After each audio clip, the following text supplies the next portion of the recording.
tema de hoje é autoconhecimento e transformação. Autoconhecimento é um tema muito falado no Espiritismo, né? Kardec é um propagador do autoconhecimento.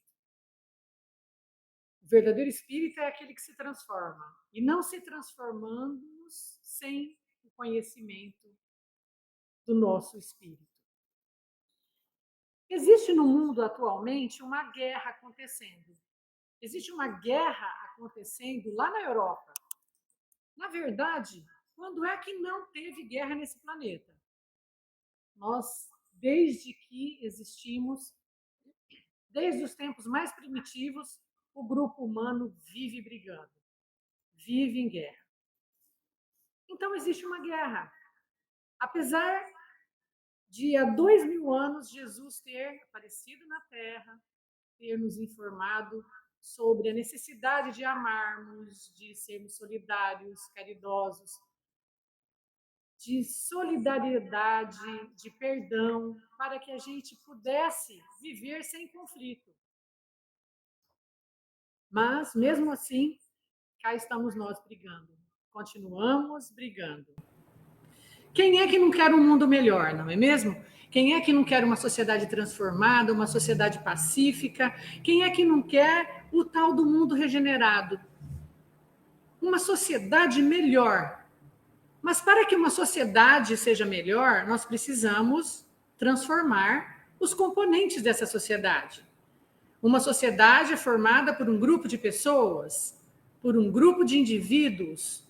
Então, para transformar a sociedade, precisamos transformar o indivíduo que a compõe. É preciso a modificação unitária de cada componente dessa sociedade.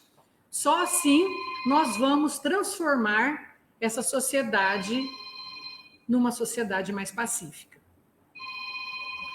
Para transformar o indivíduo, o maior empecilho é o próprio indivíduo. Nós, humanos, não temos consciência do papel nosso na criação divina. Nós temos uma vontade fraca, nós temos total desconhecimento dos nossos componentes. Sabemos pouco sobre o nosso corpo espiritual, sobre o corpo físico, sobre o corpo mental, sobre o nosso estado psicológico, as nossas reações a isso. Nós não nos conhecemos. E não nos conhecendo, nós somos o ponto fundamental de dificuldade nessa transformação da sociedade. O indivíduo que somos, o grupo que somos, o mundo em que vivemos, o universo, o espírito, nós temos muito poucas informações. A Nete Guimarães, em uma de suas palestras, ela fala sobre a influência material versus a influência espiritual.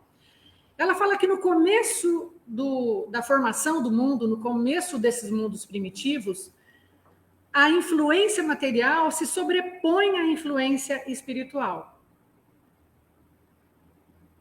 E exatamente por quê? Porque para existir no mundo primitivo, nós precisamos de um corpo forte, adaptado, que consiga sobreviver e propiciar a existência do espírito que o habita. Lá na pergunta 115, somos todos criados simples, ignorantes e recebemos a encarnação e as reencarnações para nos trabalharmos em conhecimentos e aprendizados. Essa pergunta 115, muito dita em todas as palestras espíritas, ela nos mostra que esse espírito vazio de conhecimento, ele está lá nascendo na sua primeira encarnação dentro de um corpo físico que já está muito mais adaptado que ele.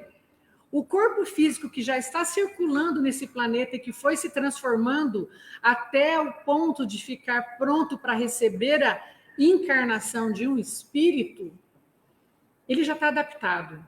Ele já sabe sobreviver. Mas o espírito não. O espírito, ele é fraquinho nesse primeiro momento. Ele não tem muita consciência de si mesmo, ele não tem conhecimento quase algum. É através da vivência desse animal, nas necessidades, dificuldades do mundo à volta, que esse espírito vai desenvolvendo a sua inteligência e despertando. Só que nesse começo, ele quase que está dormindo. Então, a influência material é muito forte sobre ele. A influência de tudo à sua volta é muito mais material que espiritual. Então, lá atrás, nós precisamos de instintos para sobreviver. Esse animal precisa realmente desse instinto para se fortalecer, mas passaram anos e anos e milênios em experiências que se repetiram, e esse animal foi crescendo, foi desenvolvendo inteligência. E nós chegamos, em 2022, munidos de uma inteligência muito maior do que aquele animal tinha lá no passado. Ele precisava muito de instinto, mas agora nós precisamos da inteligência. O espírito que o habita precisa agora de uma inteligência consciente para mudar de fase. Essa fase que vai além, que o espírito agora precisa ir além nessa transformação, para que ele tome poder, para que ele tome total comando sobre os instrumentos espirituais, os componentes espirituais que ele tem, para que ele ecloda esse espírito luminoso que nós somos, ele precisa de uma inteligência consciente agora. O animal, o bicho está aí, muito bem adaptado ainda. E agora o espírito está querendo vir à tona, está começando a acordar para participar dessa transformação de forma consciente. Para transformar, nós precisamos conhecer. Não dá para modificar aquilo que não conhecemos. Na pergunta 919 do Livro dos Espíritos, Kardec pergunta qual o meio prático mais eficaz para se melhorar nesta vida e resistir ao arrastamento do mal. E a resposta é: um sábio da antiguidade já disse, conhece-te a ti mesmo. Essa pergunta 919 ela é um pouco extensa. E ela, na sequência, ele pergunta, tá, vamos então nos autoconhecer, mas como fazer isso? Compreendemos toda a sabedoria desta máxima, diz Kardec, mas a dificuldade está precisamente em se conhecer a si próprio. Qual o meio de se chegar a isto? E aí, Santo Agostinho, que é quem está respondendo essa pergunta, ele diz: fazei o que eu fazia quando vivi na Terra. No fim de cada dia, eu interrogava a minha consciência, passava em revista o que havia feito e me perguntava a mim mesmo se não tinha faltado ao cumprimento de algum dever, se ninguém teria tido motivo para se queixar de mim. E foi assim que cheguei a me conhecer e ver o que em mim necessitava de reforma. Todas as noites me perguntando, o que eu fiz durante o dia? Eu machuquei alguém? Eu poderia ter feito melhor? Perguntas, perguntas e perguntas. Ele diz, perguntai sempre. Pergunte se Deus me recebesse nesse momento, me chamasse nesse momento ao mundo dos espíritos, terá eu de temer o olhar de alguém? Examinai o que pudesses ter feito contra Deus, depois contra o próximo e por fim contra vós mesmos. As respostas serão motivo de repouso ou indicarão um mal a ser curado. O conhecimento de si mesmo é, portanto, a chave do melhoramento individual. Então, para tudo que quisermos conhecer, nós precisamos fazer perguntas. Qualquer máquina, qualquer mecanismo, qualquer sistema que eu me proponha a operar, eu preciso conhecer. Eu preciso perguntar, eu preciso analisar, eu preciso questionar. Nós sabemos como funciona o nosso fogão, a nossa geladeira, o nosso ar-condicionado. A gente sabe que precisa de manutenção, a gente sabe quando dá defeito, onde procurar, o que precisa ser feito. Um carro, um animal de estimação, o nosso jardim. Tudo isso a gente sabe como processar, como fazer. Por quê? Porque nós observamos, nós analisamos, nós estamos atentos àquilo porque nós precisamos conviver com isso. Com relação a nós mesmos, é ainda um pouco mais profundo. Eu tenho 2 tipos de perguntas que podem me levar ao meu conhecimento. Existem as perguntas gerais, que todo ser humano tem. Então, eu preciso saber como funciona o cérebro humano, como funciona o corpo humano, como funciona o espírito humano. E aí eu pergunto, eu analiso, eu procuro respostas e informações em livros, em cursos, na internet, em qualquer lugar. E isso vai me dar informações gerais. Então, o meu cérebro funciona como o cérebro de todo mundo. O meu corpo físico tem hormônios como todo mundo. E o meu espírito sofre influência como todo mundo.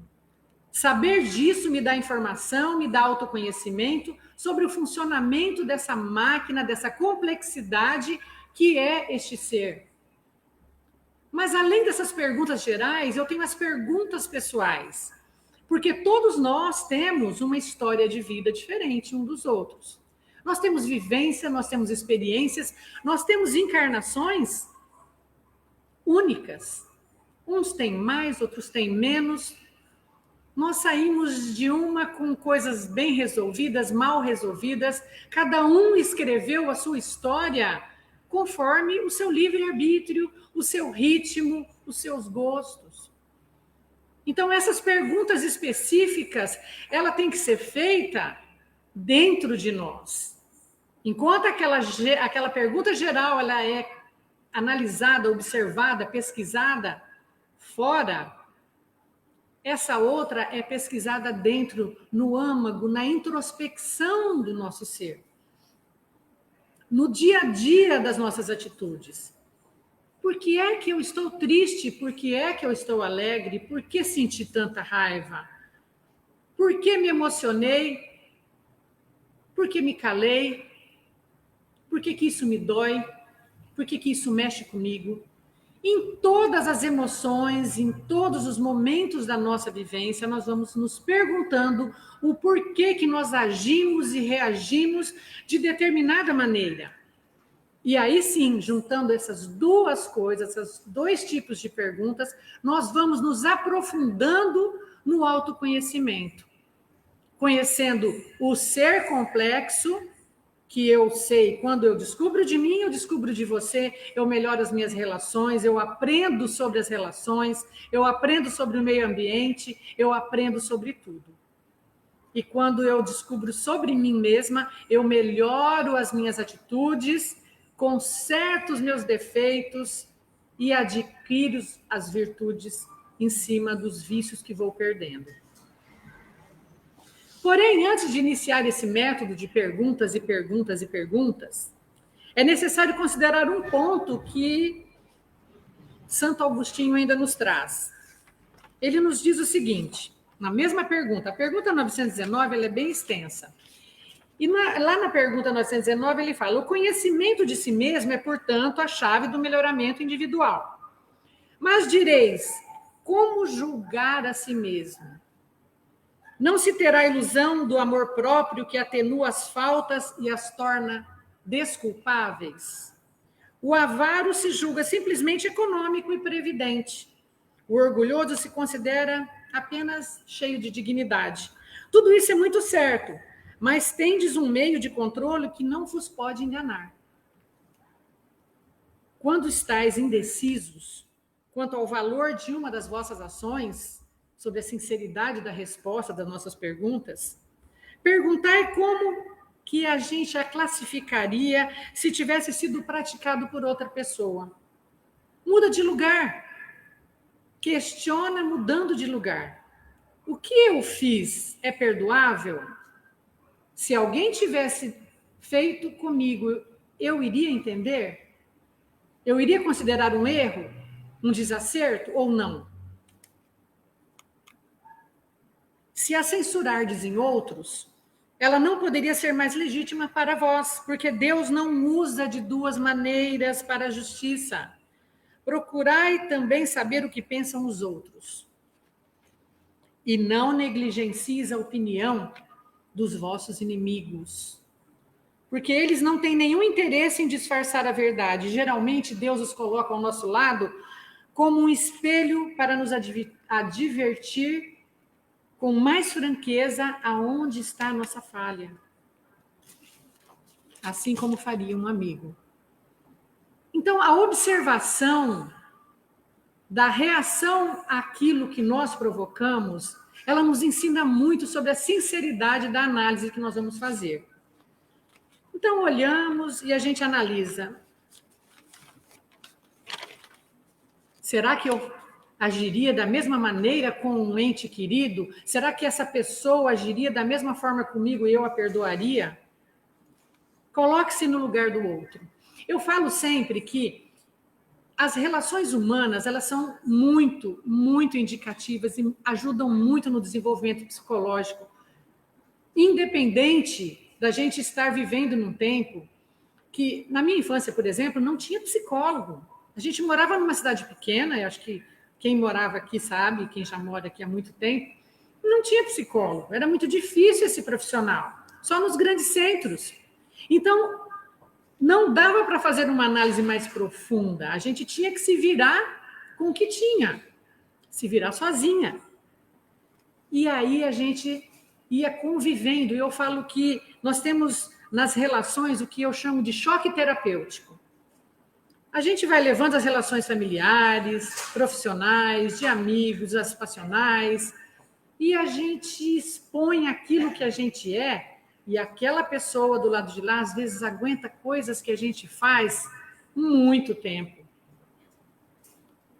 Então, a minha irritação, que eu vou diluindo durante toda a minha vida, no dia a dia, às vezes o meu companheiro vai recebendo, e chega um dia que a gente conversa, discute a relação, e essa conversa entre amigos, entre familiares, entre companheiros, ela nos ensina, ela nos ajuda a processar essas questões.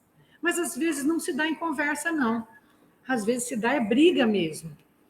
Aquele trabalho que o terapeuta, que o psicólogo vai fazendo vagarosamente para fazer com que a gente mesmo descubra aquele defeito, aquela falha, aquele problema que nós temos, às vezes acontece de forma meio brusca no dia a dia. Porque o irmão, o pai, a mãe, o filho, o marido, que já está há anos lidando com a nossa irritação, um dia estoura e fala: você é uma chata, você é irritada, você precisa se cuidar, você precisa se acalmar. E aquilo, se nos assusta num primeiro momento, ele nos traz um choque terapêutico. Porque lá no escurinho do nosso quarto, nós acabamos por analisar aquilo que a gente ouviu. E a gente se modifica. Pode demorar um pouco, mas sempre alguma coisa muda dentro de nós. A gente percebe que os nossos pais, a gente que conviveu bastante com os nossos pais, a gente, desde a infância, a gente vai vendo que, conforme eles vão envelhecendo, eles vão ficando mais maleáveis, mais compreensivos. Aqueles pais muito severos começam a ficar mais dóceis. Por quê? Porque é a própria terapêutica da vida que vai, no dia a dia, lapidando o nosso psicológico. Na lida diária, nos encontros, desencontros, nas brigas e nos abraços que a gente vive dando nos amigos e na família toda. Então, quando a gente pergunta, e essas perguntas são sinceras, quando a gente para de se desculpar, de que realmente o que eu tenho não é, o meu orgulho não é a dignidade, eu sou orgulhosa sim. Nós temos a tendência a nos perdoarmos, a nos desculparmos. Olha, eu cheguei atrasada porque o trânsito que provocou o meu atraso. Olha, eu briguei porque o meu marido me irritou, ele me tirou do sério. Eu errei o caminho porque você me distraiu. Eu não estudei porque ele não deixou. Ah, eu não cuidei de mim porque eu estava cuidando dos outros. Eu não me formei porque minha família não quis. Então, a gente sempre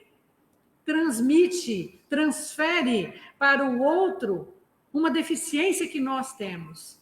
Então, essas perguntas que são feitas para o autoconhecimento, elas devem considerar que nós somos os únicos responsáveis por aquilo que somos. a doença que eu tenho, a alegria que eu tenho, os bens que eu possuo ou que eu não possuo, o mundo que eu construí para mim, o jardim ou a minha ausência de um jardim, os amigos que eu conquistei ou que eu não conquistei, tudo é fruto da minha história, é tudo fruto da minha responsabilidade, da minha criação. Ah, mas eu cheguei aqui e eu sofro influência, na verdade eu não queria estar aqui, mas eu sou influenciado. Mas quando a gente se deixa influenciar, a gente está delegando o poder para o outro escolher por nós. E ainda é uma escolha. Então a responsabilidade continua sendo nossa por aquele lugar em que estamos naquele momento. Então nós conquistamos amigos, nós conquistamos obsessores, nós conquistamos mestres, nós conquistamos amores e desamores durante a vida. E isso é culpa, é responsabilidade, eu não gosto de usar a palavra culpa, mas só para entender, isso é uma responsabilidade do nosso atuar. Fomos nós que desenhamos a nossa vida exatamente como ela está nesse momento, para o bem ou para o mal.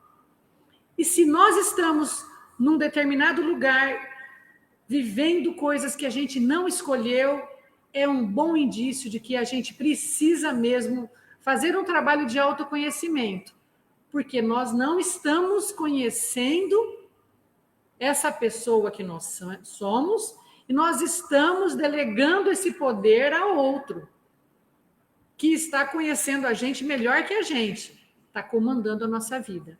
A nossa vida não está sendo administrada por mim mesma.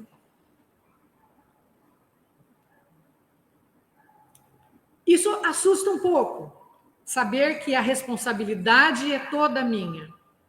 Mas isso me dá um imenso poder, porque se eu me trouxe até aqui, eu também posso me levar adiante, eu também posso ir a um lugar melhor, eu também posso transformar essa pessoa numa pessoa que eu realmente queira ser. Mas para transformar, eu não conseguirei mudar alguma coisa sem conhecer esta coisa. Então, eu sei, como eu disse, eu sei como funciona os meus eletrodomésticos, eu sei como funciona o meu carro, eu conheço o meu animal doméstico. Eu tenho os animaizinhos de estimação, eu sei quando ele está com fome, quando ele está com dor. Às vezes eu conheço mais um amigo do que a mim mesma, porque eu pergunto, como vai você? O que você tem? Você está triste? Você está feliz? Como você encarou isso ou aquilo? E são perguntas que nós não fazemos a nós mesmos. Então, acabamos por conhecer as coisas ao redor muito mais do que nos conhecemos. O autoconhecimento, ele traz a chave para muitos ajustes na nossa vida. Ele me dá o comando da minha vida. Porém, só autoconhecimento não traz transformação. Não traz. É preciso alguma coisa além do autoconhecimento. Só o autoconhecimento não transforma. Eu preciso da ação. E a ação, eu preciso antes da vontade, do raciocínio, para chegar a essa ação. O autoconhecimento, na verdade, é um mapa. É como se abríssemos um mapa e esse mapa nos mostra as direções que eu tomei, para onde que eu fui, como é que eu sou. Ela me mostra, através ali daquele mapa, os defeitos, as falhas, as conquistas, as qualidades que eu tenho, os limites que eu tenho. Olha aqui, eu me conheço sendo uma pessoa irritada, eu me conheço sendo uma pessoa pacienciosa, eu me conheço sendo uma pessoa alegre, melancólica. Eu preciso de ajustes aqui, eu preciso de ajustes ali. Ali é muito complicado mexer, eu não estou pronta ainda, conhecendo os limites, eu sei que eu não estou pronta para desenvolver determinadas transformações, eu recuo, começo então por outro lado. Esse mapa vai mostrando, vai me dando uma fotografia de quem eu sou. É isso que o autoconhecimento faz. Mas tem pessoas que simplesmente olham e gostam do que estão vendo. Olha, eu sou assim. Eu sou assim mesmo, eu nasci, a síndrome da Gabriela, como dizem alguns palestrantes, né? Eu nasci assim, eu sou mesmo assim, é assim que eu sou, e é o que tem para hoje. E eu não quero mudar, eu não quero me transformar. Tá bom assim, estou vivendo bem.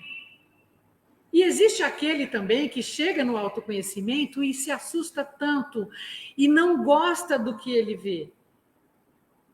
E aí ele se decepciona, ele se frustra, ele se assusta com a fotografia e ele acha que ele não merece, que ele não tem capacidade para mudar.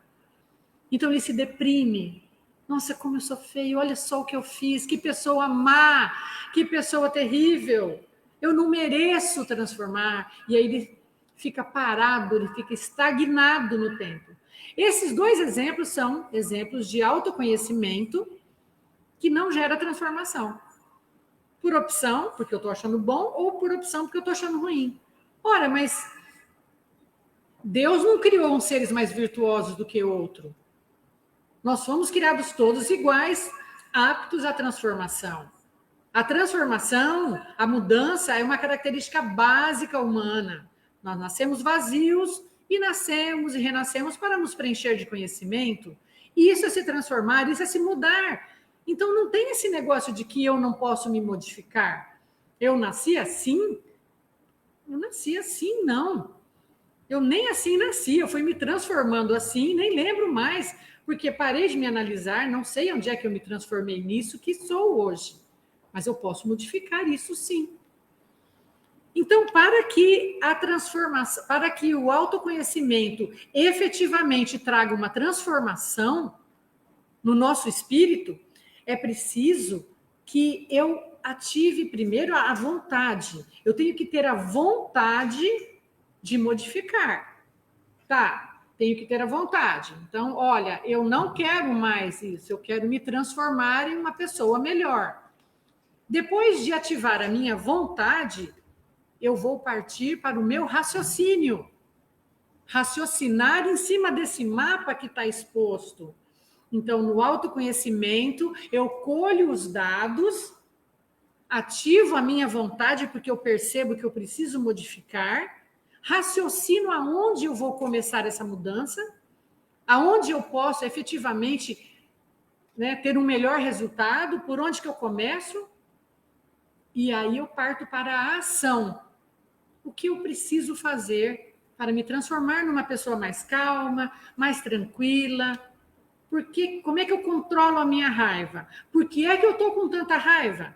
O que aconteceu na minha infância, na minha adolescência, que trouxe essa raiva que eu acumulei e que hoje está aqui, saindo pelo ladrão? Eu fico raivosa com pessoas que não têm culpa, não têm nada a ver com a minha história. Por que eu estou fazendo isso? Então, nessa análise, eu vou descobrindo onde estão os meus motivos. E aí eu percebo que a minha raiva está dirigida a uma determinada pessoa, a um determinado fato. E aí ou eu resolvo com essa pessoa, às vezes não dá para resolver, a pessoa já foi para outro lugar, ou então eu resolvo comigo mesma. Eu elaboro isso, eu começo a fazer exercícios físicos para tirar aquela energia contida, eu faço meditação, eu faço yoga, eu vou estudar o espiritismo, eu vou fazer uma terapia, uma psicanálise, eu vou procurar trabalhar efetivamente aquilo que eu conheci. E aí sim a transformação ocorrerá. Então, esse ser que chegou até aqui com essa inteligência desenvolvida, que desenvolveu nas necessidades, nas intempéries do mundo, e que está aqui num mundo moderno, tecnologicamente avançado, cheio de conforto, e que hoje precisa dessa transformação moral para seguir adiante, ele precisa despertar esse espírito para que isso seja feito de forma consciente. E aí sim esse espírito vai atuar transformando efetivamente. Quando eu falo que só o conhecimento não traz a transformação, é exatamente o que acontece em nosso mundo. Nós lidamos com espíritos extremamente inteligentes e cruéis, que estão muito preocupados, às vezes, em poder, mas não em transformação. Então, esse animal, ele ele se autoconhece e até conhece muito bem o grupo humano onde ele vive, o planeta, o país. Ele tem um conhecimento muito avançado. Só que ele não quer, a vontade dele não quer a transformação. E aí ele fica estagnado. Ele quer curtir a vida de animal, ele quer curtir a vida num planeta que está muito bem, onde ele está muito bem adaptado, onde ele tem prazeres, diversão, tudo fácil. Ele não quer mudar. Então, a transformação moral, ela vem da ativação da nossa vontade. E essa vontade, ela nasce ali dessa análise que o autoconhecimento traz, dos conhecimentos da criação divina, da nossa religiosidade desenvolvida no dia a dia, nessa busca de melhoria. E aí sim a gente tem um resultado realmente concreto. Como disse Santo Agostinho, ainda finalizando a pergunta 919, que aquele que tem a verdadeira vontade de se melhorar, explore, portanto, a sua consciência, a fim de arrancar dali as más tendências como arranca as ervas daninhas do seu jardim. Que faça o balanço da sua jornada moral como o negociante o faz dos seus lucros e perdas. E eu vos asseguro que o primeiro, o lucro, será mais proveitoso que o outro. Jesus, em todo o seu evangelho, vem nos dizendo há muito tempo para sermos caridosos, amorosos, tolerantes, pacientes, solidários. Ele vem nos dizendo para sermos melhores. E para sermos melhores, nenhuma virtude vai cair do céu. Não existe uma prateleira que a gente vai lá e compra virtudes, adquire virtudes.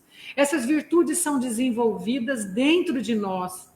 Nós trazemos na nossa consciência gravado as virtudes, o bem, as leis naturais, as leis de Deus, estão em nossa consciência.